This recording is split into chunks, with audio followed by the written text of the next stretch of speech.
Eu queria meditar com vocês uma palavra sobre o sacrifício de Jesus. A gente tem um controle, mas eu não trouxe, o Cadu vai mexer para a gente ali. Eu queria resumir em 2 textos, e a gente já vai ler eles, para facilitar a nossa compreensão. Tentei dar uma sintetizada, que é um assunto assim, tanto longo, mas nesses 2 textos se encontram as 4 ações do sacrifício de Jesus por nós.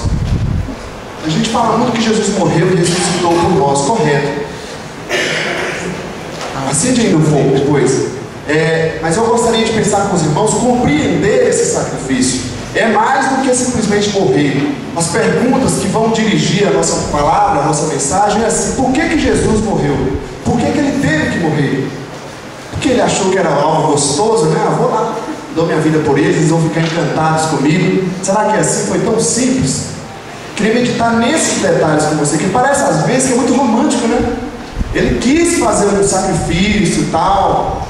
Podem abrir em Romanos 3, 24 e 25. E depois 2 Coríntios 5, 18 e 19.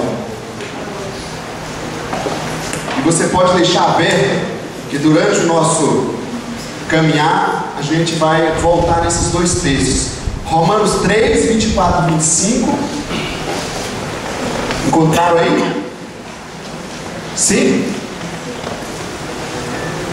Vamos ler então. Diz assim o texto, Tamar já leu no início do culto. Sendo justificados, versículo 24. Olha a primeira palavrinha, vai prestando atenção nessas palavras que a gente vai meditar nelas, tá? Sendo justificados gratuitamente por sua graça, por meio da redenção, segunda palavrinha aí, que há em Cristo Jesus. Versículo 25. Deus o ofereceu como sacrifício para propiciação, terceira palavrinha, mediante a fé pelo seu sangue, demonstrando a sua justiça. Em sua tolerância havia deixado impunes os pecados anteriormente cometidos. Agora anda um pouco na sua Bíblia aí para 2 Coríntios capítulo 5, versículo 18 e 19, que aparece a 4ª palavrinha, 4ª atitude que a morte de Jesus fez por nós. Encontraram 2 Coríntios capítulo 5, versículo 18 e 19. Pode ser só o 18. Todo mundo achou? Amém? Diz assim: tudo isso provém de Deus que nos reconciliou consigo mesmo por meio de Cristo e nos deu o ministério da reconciliação. Amém, amados? Vai passando aí agora, Cadu, pra gente. Vou tentar não mexer muito, porque eles vão ficar. Então, uma breve comparação, pode ir passando bastante para eu não ficar pedindo para você, sobre a Páscoa, que a gente acabou de ver essa linda ensinação, e a morte de Jesus, né? A Páscoa marcou a origem da vida nacional de Israel. A Itamar pregou semana passada sobre a libertação do Egito. Em segundo lugar, João chama Jesus do Cordeiro de Deus que tira o pecado do mundo. A morte de Jesus ocorreu nessa época, queridos. Quando eu estava meditando nesse texto, um pensamento que me veio no coração é que a gente aproveita, né, o feriado, descansa. Claro, a gente merece, né? Mas eu fiquei meio incomodado com isso, porque nessa época, nesse período cronológico, o Criador de todas as coisas esteve na terra num corpo humano fraco como o meu e o seu. E no mínimo foi o sentimento que me veio no coração: eu deveria, não vou falar de você, fazer pelo menos uma parada, pelo menos na sexta-feira. Fiquei bem incomodado, de verdade, porque quando morre um ente querido nosso, no mínimo a gente se lembra a cada ano dele, ou não? E nessa época, o Criador de todas as coisas vem à terra, assume o nosso lugar, que a gente vai ver por que ele teve que morrer em nosso lugar. E a gente não se lembra muito bem. Vamos confessar que é uma verdade. Vou falar de mim. Parece que passa muito desapercebido. Deus cobrou no meu coração fazer alguma coisa diferente, tirar, quem sabe, umas 5 horas do dia, ficar meditando, fazer uma parada. Amém, amados? Quem sabe a gente pode começar a rever um pouco. Se a gente não viaja, a gente tem que dar uma parada e meditar e deixar Deus falar com a gente, porque não é uma época comum, não é para ser. E mais, a relação da Páscoa com Jesus, volta o seu computador, uma beleza, né?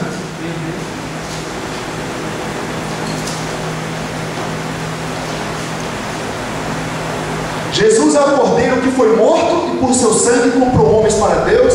E ainda, Paulo, em 1 Coríntios capítulo 7 a 8, 5, 7 a 8, ele diz que Cristo é o nosso cordeiro pascal que foi imolado. Aqui fica literal, fica muito claro para a gente. Ele é o cordeiro. Lembra da mensagem do domingo passado que a Itamar falou, né? Como era o sacrifício? Aqui fica muito claro para a gente que esse cordeiro agora, o sacrifício de fato, é o próprio Deus. Vamos lá. Algumas pessoas têm feito tentativas, que a gente já comentou em outras vezes, de tentar se aproximar de Deus. Pode ir passando. Sacrifícios religiosos, né?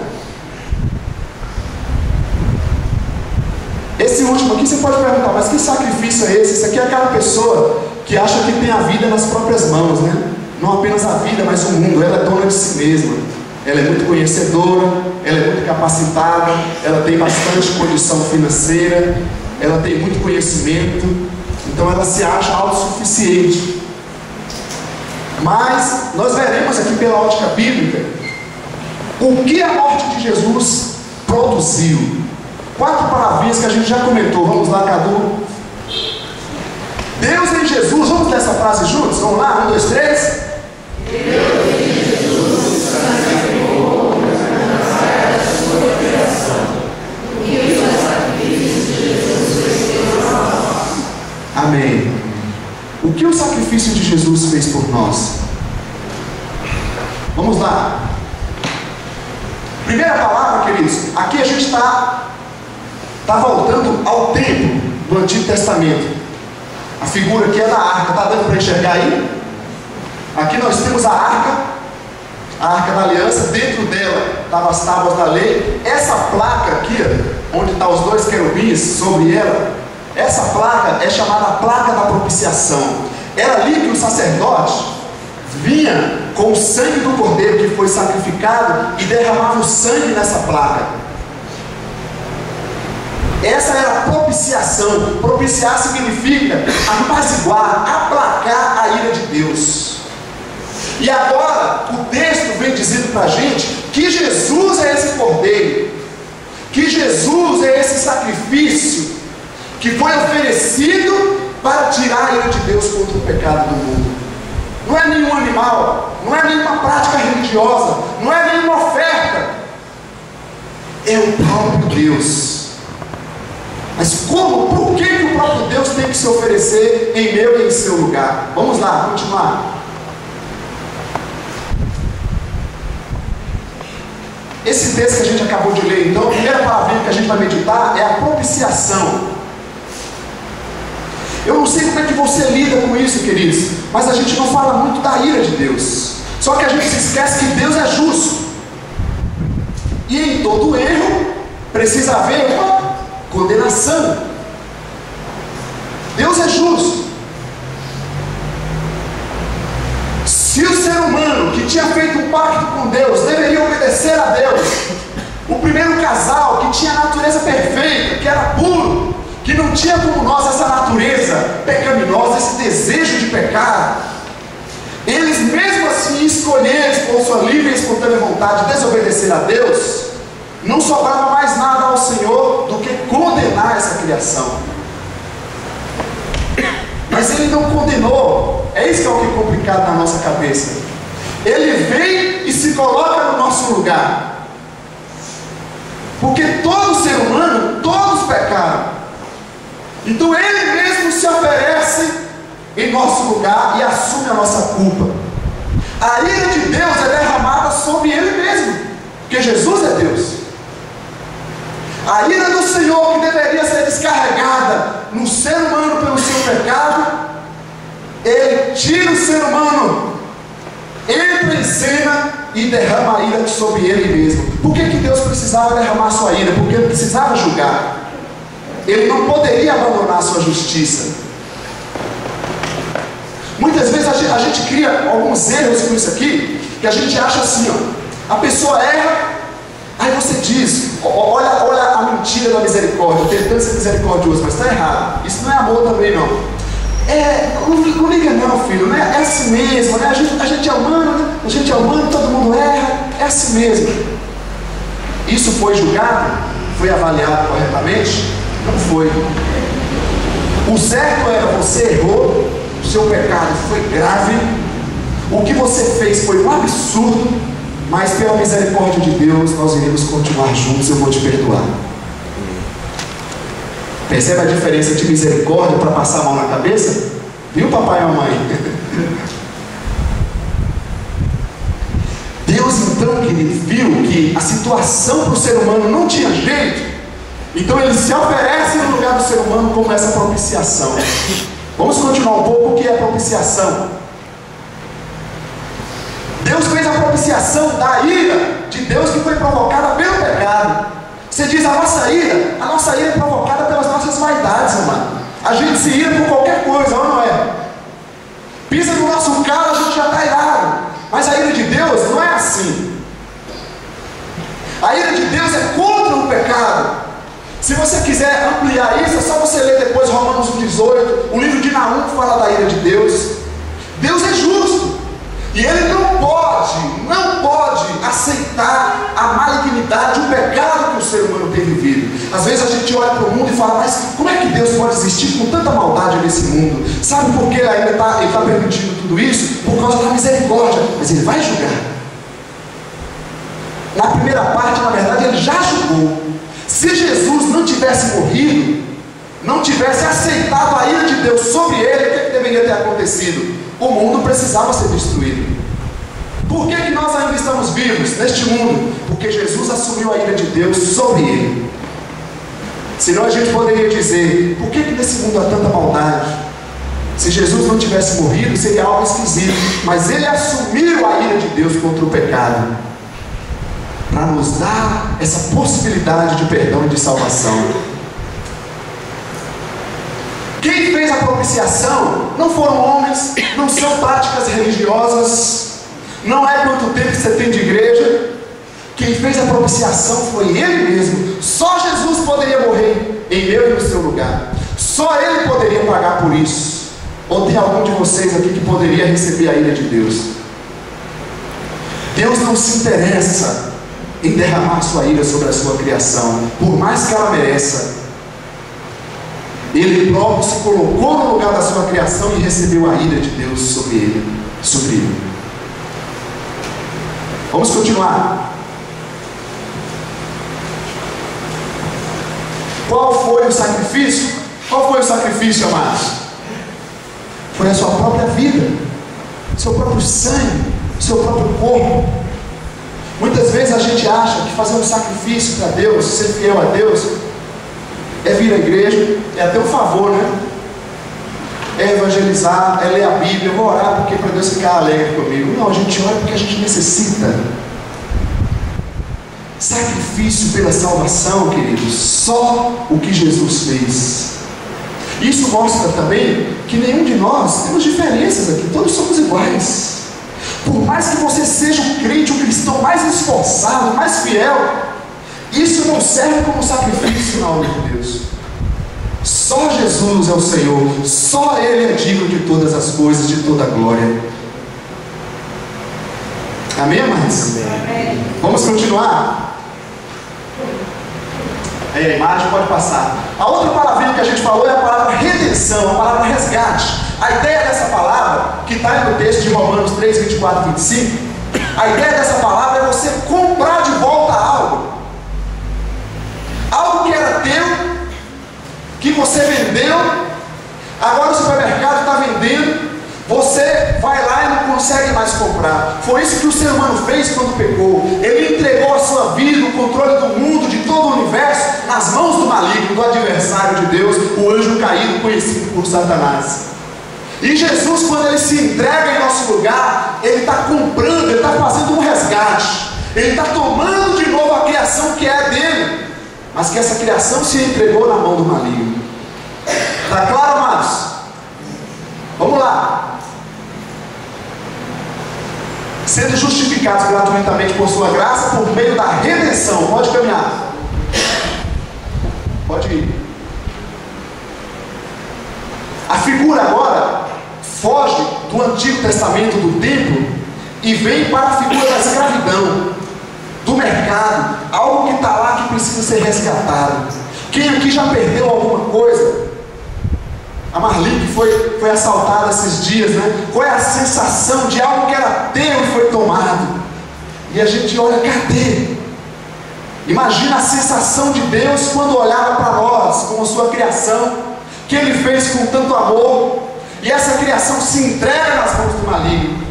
O Senhor quer de volta aquilo que é dele, que é você e sou eu. Ele quer de volta aquele ser tão perfeito, tão amável que Ele criou. Ele quer de volta aquele casal bonito que Ele criou. Ele quer de volta aquela pessoa solidária que Ele criou. Para isso Ele vem e se dá como preço do resgate. Pode ir passando. Qual foi o preço pago? A encarnação do Deus Filho. A gente comentou, queridos, que nessa época Jesus esteve entre nós. Jesus nasceu num corpo humano. Às vezes a gente olha assim, parece que a gente esquece que Jesus é Deus. Eu gosto de usar Deus em Jesus, Deus em Cristo esteve na terra. A gente tem dificuldade de fazer coisas pequenas. Deus, Ele abandona a sua posição de Deus, se torna um ser humano servo, que se entrega à morte, e morte de cruz, a pior morte da época. Você quer crescer espiritualmente? Esses são os passos. Não, a gente está assim, a gente é um nada, quer se sentir um tudo, a gente é do mesmo jeito do outro, quer se sentir melhor do que o outro. Não, mas a ótica de Deus não é essa. Vamos continuar. A encarnação do Deus Filho, o sangue do Deus Filho. Ele derramou o seu sangue. Semana passada nós celebramos aqui a ceia, e eu acho que às vezes fica tão banal. A gente celebra toda semana, todo primeiro domingo do mês. Será que a gente está lembrando do significado disso? Que o sangue de Jesus foi derramado por nós para nos resgatar. Não é porque Ele queria. Você se lembra quando Jesus estava no monte lá orando? Qual foi a oração dele? Pai, se o Senhor puder, afasta de mim este cálice. É difícil demais cumprir isso. Jesus orou, mas quando Ele esteve no corpo humano, Deus sentiu o peso da tarefa que Ele ia fazer. E Ele disse: se for possível, não vou cumprir isso, mas no entanto faça a tua vontade, não a minha. Às vezes a gente diz, mas é difícil de fazer isso, e não faz. A gente poderia dizer: Senhor, é difícil de fazer isso, mas que seja feita a tua vontade na minha vida, não a minha. É difícil cuidar dessa área da minha vida, mas que seja a tua vontade, não a minha. É difícil trabalhar nessa área da minha vida, mas que seja feita a tua vontade, não a minha. É difícil dirigir a minha vida, escolher a faculdade, os planos da minha vida, mas que seja feita a tua vontade, não a minha. Mas a gente vai vivendo como se a gente fosse dono da gente mesmo. Vamos lá. A encarnação, o sangue do Deus Filho. Então, se Ele nos resgatou, qual o direito dele sobre você? Eu gosto desse texto, tá? Não sei se você vai gostar, de Atos 20, 28. Que mostra o quê? Vou fazer uma pergunta para vocês antes. Quem tem carro aqui? Você tem carro? Ninguém tem carro, mas? Ou está com o braço cansado? Amém? Todo mundo tem carro. Quem tem carro e tem seguro? Fez seguro do carro? Levanta a mão, deixa de preguiça. Ok. Quem tem carro fez seguro e tem alarme no carro. Quem tem carro tem seguro, tem alarme e tem portão eletrônico em casa. Eu não. Hã? Tem alguns. Por que você fez isso? Toda essa segurança? Porque você pagou um dinheirinho caro nele, não foi? Você vai comprar e deixar todo mundo te levar assim à toa? Agora deixa eu te perguntar uma coisa. Você quer que Jesus, que Deus, entregue a vida para te comprar de volta, porque nós éramos escravos do diabo, do pecado? Ele entrega a vida para nos comprar e deixa a gente viver à toa, livre, sem proteção? Você entende, queridos? Por que existe uma igreja? Para a gente cuidar um do outro. Por que existe líderes? Para cuidar um do outro. Não é para fazer o que esse povo anda fazendo na televisão. Ou é você que fica assistindo. Você aí também. Amém? É para cuidar. Sua vida vale muito. Sua vida vale a vida de Deus. Sabia? Sua vida vale a vida de Deus. Às vezes a gente se desvaloriza por um dinheiro que a gente perde, por um carro que é roubado, por uma pessoa que fala uma besteira com a gente se sente um nada. A gente esquece que quem pagou por nós, o preço que foi pago por nós, foi somente a vida do Deus Filho. Foi somente isso. Ele colocou então cuidado.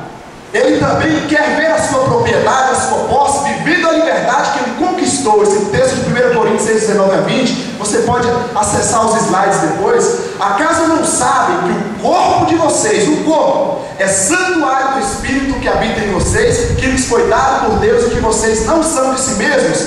Vocês foram comprados por alto preço. De quem é a sua vida? Não é sua. De quem é a sua esposa? Não é sua. Por que você sente tanto ciúme? Já pensou nisso? Você não entregou a vida da sua esposa, do seu esposo, do seu filho, do seu amigo a Deus? Creia que o Senhor que cuida, coloca na mão do Senhor. Por que a gente tem tanto cuidado com a nossa vida? O cuidado que a gente deveria ter, a gente não tem, que é de nos santificar, cuidar do nosso corpo, daquilo que a gente faz, das atitudes que a gente tem. Tome cuidado com o teu corpo, com a tua vida, porque ela é de Deus. Ninguém pode pegar o templo de Deus, que não são essas paredes, o santuário de Deus, que é você, que é a tua vida, que é o teu corpo, e fazer qualquer coisa com isso. Respeite o templo de Deus, respeite a casa de Deus, que é você. Olha as palavras que saem dessa casa, olha os pensamentos que passam por essa casa, olha as atitudes que passam por essa casa, que é você. Você diz, mas pastor, muitas vezes é difícil. A gente vai comentar sobre isso. Continua. A justificação. Agora a gente sai do cenário do templo, do cenário do mercado e vem para o cenário do tribunal. Temos um advogado aqui, né? A Esther, ou temos mais? Acho que aqui só um, né? Conhece muito bem esse cenário. Aquele juiz sentado com o martelinho ali, declarando. Queridos, a palavra justificação quer dizer que Deus, pode dar mais um clique aí, que eu acho que vai entrar mais uma ali, ó. Deus nos torna justo através da condenação de Cristo. Você precisa entender isso aqui. O que significa ser justo? Eu me tornei bonzinho? Não. Ser cristão não significa que a gente se tornou bom, perfeito. Significa que Deus sabe que você é um pecador, que você é um errante, mas Ele assume o teu lugar e te justifica, te torna inocente, te declara inocente. Ele não tirou de você o erro, Ele tirou de você a culpa, porque você não poderia suportar a condenação pela culpa do seu erro, e nem eu. Então Ele assume a culpa. Então eu já não tenho mais a culpa, mas eu não me tornei perfeitinho, bonzinho. Amém, amados? Está claro? Vamos lá. O mesmo texto de Romanos 3, 24 a 25 começa então dizendo: sendo justificados. Pode ir lá. Somos justificados pela graça. Pode ir passando. Por que pela graça? Porque você e nem eu merecia nada. O ser humano insiste em querer fazer alguma coisa para merecer a Deus. Amado, nós não merecemos nada. Sabia? pastor, e por que então que eu devo me entregar a Jesus, seguir a Ele? Por amar, por gratidão a tudo que Ele fez, por amor. Ou é porque está com medo do inferno? Se não for por amor, a gente não vai conseguir viver com Deus. Não adianta regras que os seres humanos colocam, regras religiosas. Se o amor de Deus que foi derramado sobre nós não nos tocar, não nos incomodar, não nos encher mais, uma hora ou outra a gente vai abandonar Ele. A gente vai saber que Ele fez tudo isso, mas não vai valorizar. Eu me lembro de uma situação na minha vida, quando eu me deparava com o mesmo erro, e eu estava muito cansado com aquilo. Eu falava: Senhor, mas não aguento mais a mesma coisa, te pedir perdão pela mesma coisa. Foi aí que eu aprendi que é melhor pedir perdão 1000 vezes do que errar 10 e parar de pedir perdão e endurecer o nariz. Entende? Deus falou: filho, você acha que você é perfeito? Você é pecador. E eu pedi a Deus: tira isso de mim. Ele falou: não vou tirar de você. O que ele falou para Paulo? Você se lembra? 2 Coríntios capítulo 12: minha graça te basta. Ou seja, aprenda a viver a graça. Ou seja, você não merece, mas eu te amo.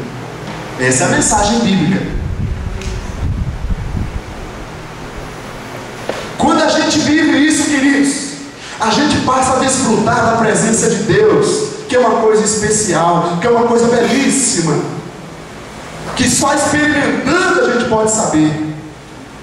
De estar na presença de Deus e falar: Senhor, obrigado, porque eu sou pecador, porque eu sou falho, mas como o Senhor me ama, por que tanto amor por mim? E assim se cria o nosso relacionamento com o Criador, na base do amor, não na base de regras, não na base do nosso esforço.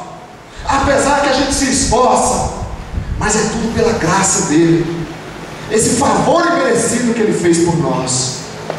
Não apenas pela graça nós fomos justificados ou declarados justos, mas fomos justificados, pode passando, pelo sangue de Cristo.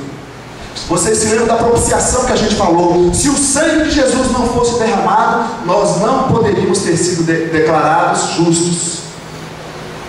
Eu e você, muitas vezes, passamos a mão na cabeça e dizemos para o outro: é assim mesmo. Deus não faz isso porque Ele é justo.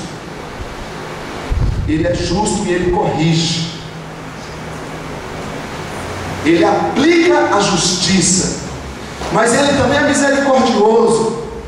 E por Ele ser misericordioso e ter nos amado tanto, Ele aplicou a sua justiça nele mesmo. O sangue foi derramado. Continua. Somos justificados pela fé. Pode passar. Isso é importante. Qual o papel da fé? Segura aí, vai entrar, não tem problema. Qual o papel da fé? Olha, até agora nós falamos de coisa que Jesus fez, correto? Ele fez a propiciação por você, assumiu a ira do pecado, contra o pecado. Ele fez o resgate, a redenção, e Ele justificou. Mas aparece a palavrinha: por meio da sua fé. Eu gostei muito dessa frase aqui, pode colocar, Cadu. A fé é o olho que olha para Cristo, a mão que o segura, a boca que bebe da água que Ele dá, a água da vida. Ou seja, o que precisa para eu viver tudo isso que Jesus fez por mim? Olhar para Ele, receber o que Ele tem me dado, beber do que Ele tem me dado. O problema é que muitas pessoas tomam um primeiro passo de decisão, que eu não chamo nem de conversão, que é quando ela diz: eu decido, eu quero seguir, mas ela esbarra aí na decisão, e a decisão ainda fica meio confusa, ela não se entrega completamente. A fé, amado, significa que depende de você. Você vai dar o limite para o que Deus pode fazer na sua vida. Às vezes a gente está pedindo: Senhor, me abençoa. Ele já derramou a bênção. Senhor, me ajuda. Ele já derramou a ajuda. Senhor, me ajuda a vencer isso. Ele já derramou a ajuda para vencer isso. O que eu preciso fazer agora? Me entregar, me render, acreditar no que Ele fez, deixar a minha incredulidade, deixar a minha autossuficiência, deixar a minha carnalidade, aqueles desejos tão errados que eu prefiro continuar cometendo. Por isso, amados, que só nos resta dizer: Senhor, eis-me aqui, eu me rendo a Ti. Se você acha assim, mas eu não consigo ter fé, Senhor, diga: Senhor, aumenta a minha fé. Eu passei uma fase na minha vida, eu já disse isso aqui outra vez, onde eu tive muita crise espiritual. Eu sabia que Deus era Deus, tudo que Ele fez, mas eu não tinha alegria no meu coração. Eu falava com Deus todas as vezes aquilo. Eu quero dizer o que? Que a gente tem que ser aberto com Deus, amados. Não acho que ter fé é ouvir a igreja, é o ser batizado. Não. Outro dia uma pessoa me perguntou, falou para mim que queria ser batizada, mas essa pessoa nem congrega direito. Para não dizer que não congrega, a outra pessoa estava do lado: mas você não acha que ela precisa vir à igreja primeiro? Eu falei: eu acho, mas eu não queria falar isso aqui agora, né? Por que isso, amados? Porque de repente a pessoa está numa prática apenas religiosa, ela acha que ela sendo batizada vai ajudar. Não, amados, o batismo é nada mais, nada menos do que a sua confirmação de que você quer ficar com Jesus, quer seguir Jesus. Por isso é importante o batismo, porque é a sua confirmação. Mas a minha salvação é o que Cristo fez por mim. Eu tenho que ter fé naquilo que Ele fez por mim. E a fé não é fácil. É abrir o coração. Por isso a gente precisa aproveitar mais esse tempo aqui. Aproveitar mais as orações que a gente faz. Não ficar apenas: Senhor Todo-Poderoso, maravilhoso Deus. E o coração muitas vezes está: Senhor, eu estou fraco. Por que não ora assim? Senhor, eu estou cansado. Não é sincero, aberto. A gente aprende muita coisa religiosa que não é o que Deus quer para a gente. Ser justificado por meio da sua fé. Aonde está a sua fé? Vamos lá. Vou tomar um pouco de água aqui.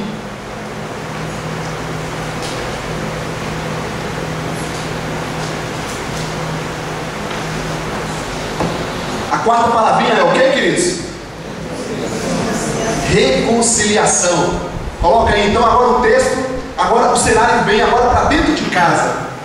Tem mais uma.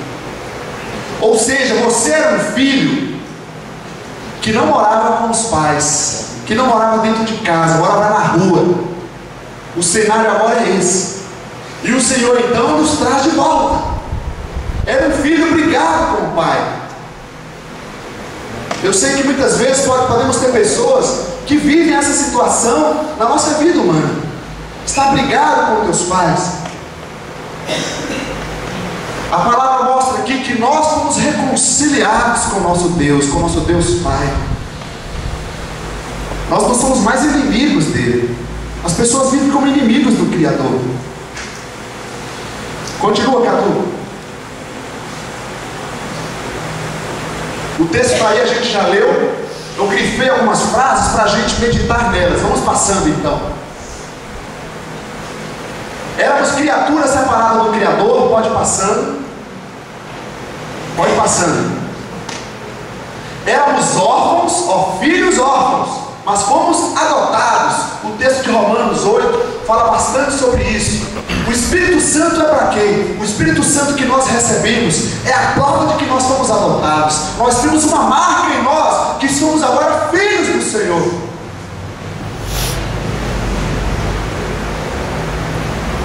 Fomos adotados por Deus. Por que a gente se sente tão só? Mesmo quando estamos sozinhos fisicamente, Deus está conosco.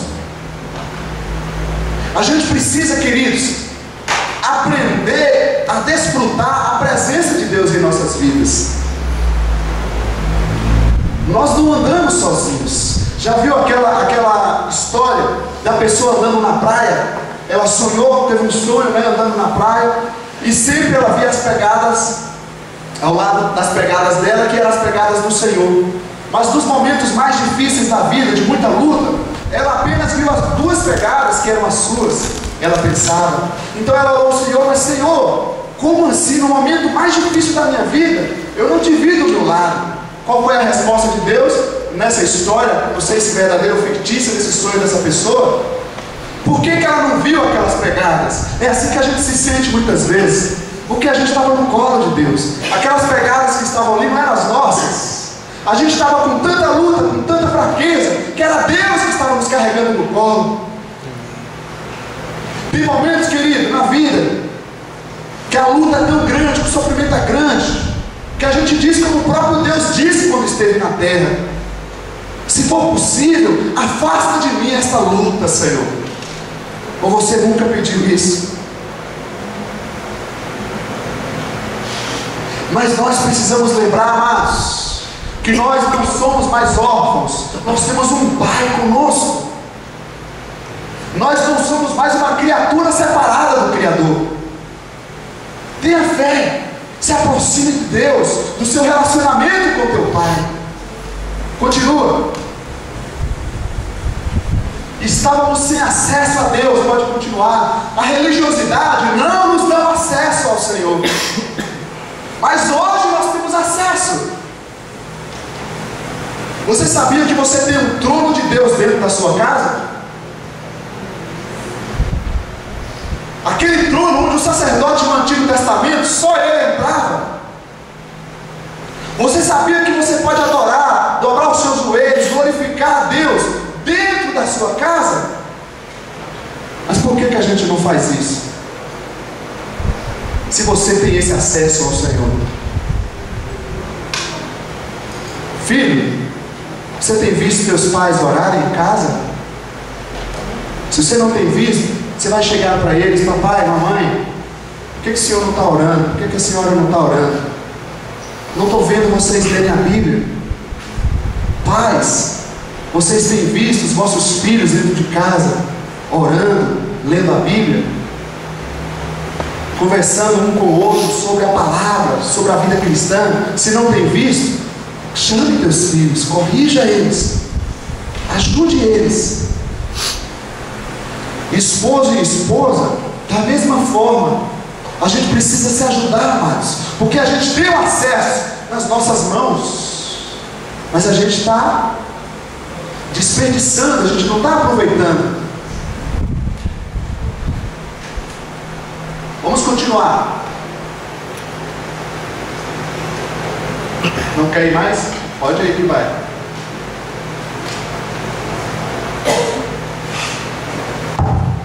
Estão acordados aí, amados? Pode ir.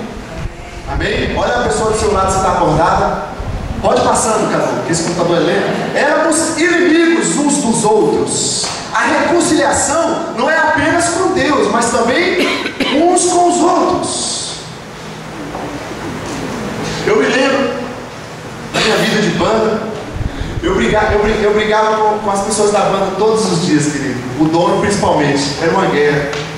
Era muito engraçado. Vocês veem assim, essa pessoa mansinha, né? Apesar que eu não sou tanto não, né? Mas isso aqui, sabe o que é? É a cintada do Senhor. É o deserto de Deus na vida, que amansa o vaso, dá uma trabalhada. Que aqui dentro tem um leão, mas foi amansado. Né? Tem mais gente aí que é leão também, não tem não? Ou é só eu? Mas Deus trabalha na gente, queridos. A gente é inimigo do outro, a gente vive tratando o outro como inimigo. Deus nos trouxe essa reconciliação, esse respeito um ao outro. Que mais? A reconciliação também interfere não apenas no relacionamento humano, mas interfere, pode ir passando, no nosso relacionamento com o universo. Todas as coisas são reconciliadas em Cristo Jesus. Pode passar. Você sabia que o universo também é reconciliado em Jesus? Você sabia que a natureza é reconciliada em Jesus? Você se lembra quando Deus ia destruir o mundo na época de Noé? Ele colocou apenas seres humanos lá dentro? Foi, queridos? Ele colocou a natureza, os animais lá. Todas as coisas foram reconciliadas com Deus. porque o nosso pecado, o pecado humano, agrediu a criação de Deus, o universo de Deus, e continuamos agredindo. É por isso que nós cristãos precisamos também ter um relacionamento de respeito com a natureza, com a criação, com o universo. Precisamos dar um exemplo nisso. Continua. Por último, então, vamos falar dos agentes, segura aí, da reconciliação. E agora, de verdade, a gente vai terminar.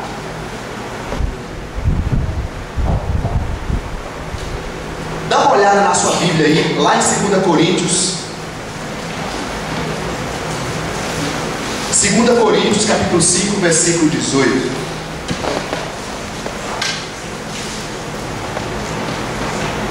Primeira frase que aparece aí é qual, queridos?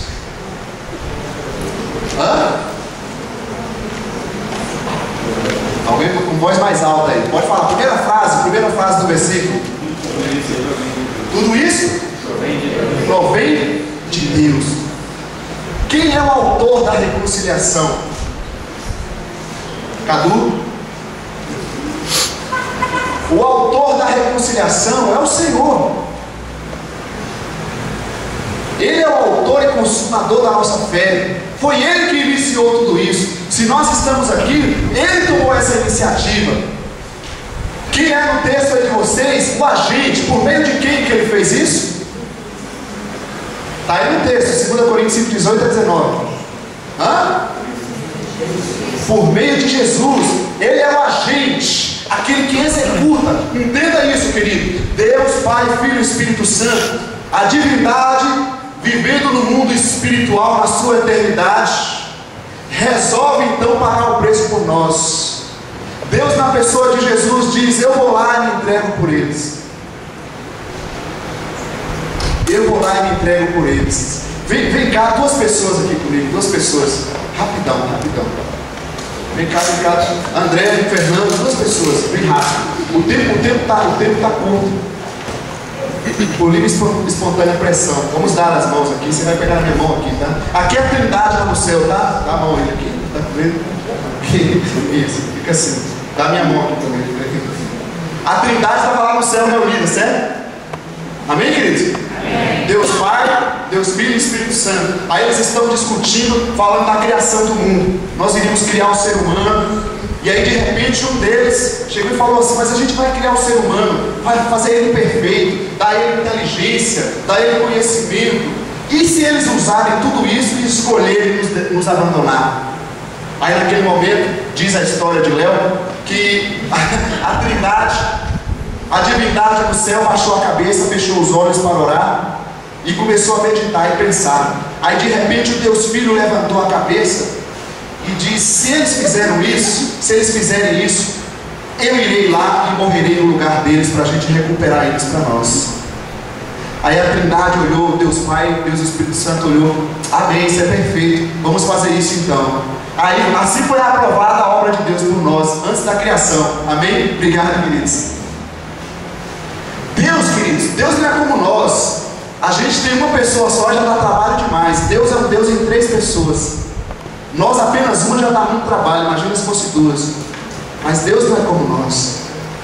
Então, o Deus Filho pode passando. O Cristo é o agente, aquele que executa, pode passar. E por último, nós somos o quê?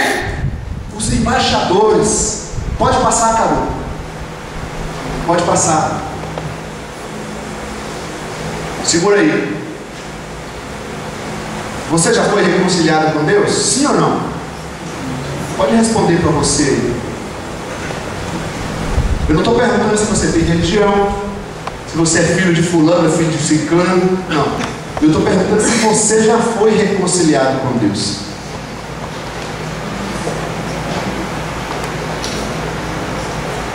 Tem alguém que ainda não foi reconciliado com Deus? Você precisa ser reconciliado com Deus. Tem 2 sinais nesse texto de 2 Coríntios 5, 18 e 19 que mostra nesse texto uma pessoa que foi reconciliada com Deus. Vamos ver se você foi. O primeiro sinal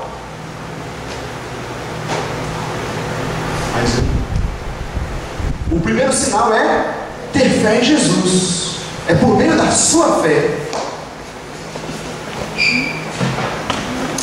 Mas muitas vezes você está conversando com alguém e ela diz: mas eu já tenho religião.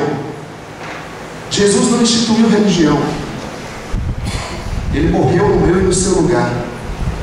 Ele instituiu um princípio de vida que está nessa palavra para a gente viver. Como é que pode um cristão nem ler essa palavra? Ele tem fé na palavra, mas não lê a palavra. Não é meio contraditório? Eu costumo pensar para mim que uma pessoa, para se tornar cristã, um seguidor de Jesus, no mínimo, eu vou pegar leve, tá? No mínimo tem que ler pelo menos o Novo Testamento inteiro. Depois disso ele fala, eu costumo dizer a Bíblia inteira, porque a Bíblia é a palavra, correto? Como é que você segue o manual sem ler, sem conhecer o manual? Você tem fé em Jesus, amados? Se você tem fé em Jesus, se entrega a Ele. Mas ter fé em Jesus é uma caminhada. Por que você apenas se decidiu? Muitos de nós apenas decidimos. A decisão é dizer eu quero, amém. Parou aí. Por isso que nós criamos um trilho, né, para ver a nossa caminhada. Como é que está a sua caminhada? Não, eu apenas tenho fé. Ter fé em Jesus não é assim, abstrato. A fé é provada com atitudes, com obras. Prove tua fé em Jesus. Prove tua fé. Se você tem fé, eu quero que você prove essa fé em Jesus. Respeitando o próximo, vivendo aquilo que a palavra fala, vivendo a vida do Evangelho, crescendo espiritualmente, porque nenhuma criança fica criança pro resto da vida. A Mariana está grandona já, não é? Imagina quando eu era pequenininha, mas está crescendo. Esse é o processo normal da vida. E você está crescendo? O segundo sinal de ser reconciliado com Deus está aí no texto. É fazer o que, queridos? Exercer o ministério que Ele deu para a gente, que está aí no texto. Ele nos deu o ministério da reconciliação. É fazer o que? Reconciliar pessoas com Deus. Eu não consigo crer numa pessoa convertida, vivendo o Evangelho de Jesus, que não compartilha o Evangelho de Jesus. Isso é uma mentira, biblicamente falando.